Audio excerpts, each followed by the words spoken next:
Hi friends. குழந்தைகளுக்கு தேவையான சத்து மாவு அரைப்பது எப்படின்னு பார்க்கலாமா? வாங்க. இதுல என்ன பொருள் போட்டிருக்கோன்னு பாருங்க. பச்சரிசி 1/2 கிலோ போட்டிருக்கேன். அப்புறம் ஜவ்வரிசி 1/2 கிலோ, உளுந்து 1/2 கிலோ, பச்சை பயிறு 1/2 கிலோ, அப்புறம் ஏலக்காய் போட்டிருக்கேன். முந்திரி, பாதாம் இது எல்லாமே தனித்தனியா வறுத்து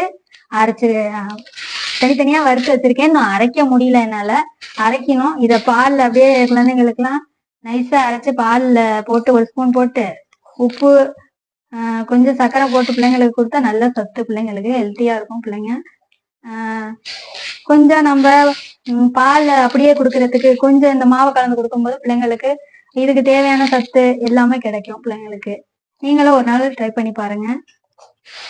ட்ரை பண்ணி பார்த்துட்டு எப்படின்னு சொல்லுங்க. ஓகேவா? பார்த்துக்கோங்க. நான் இதை ஏற்கனவே வறுத்துட்டேன்.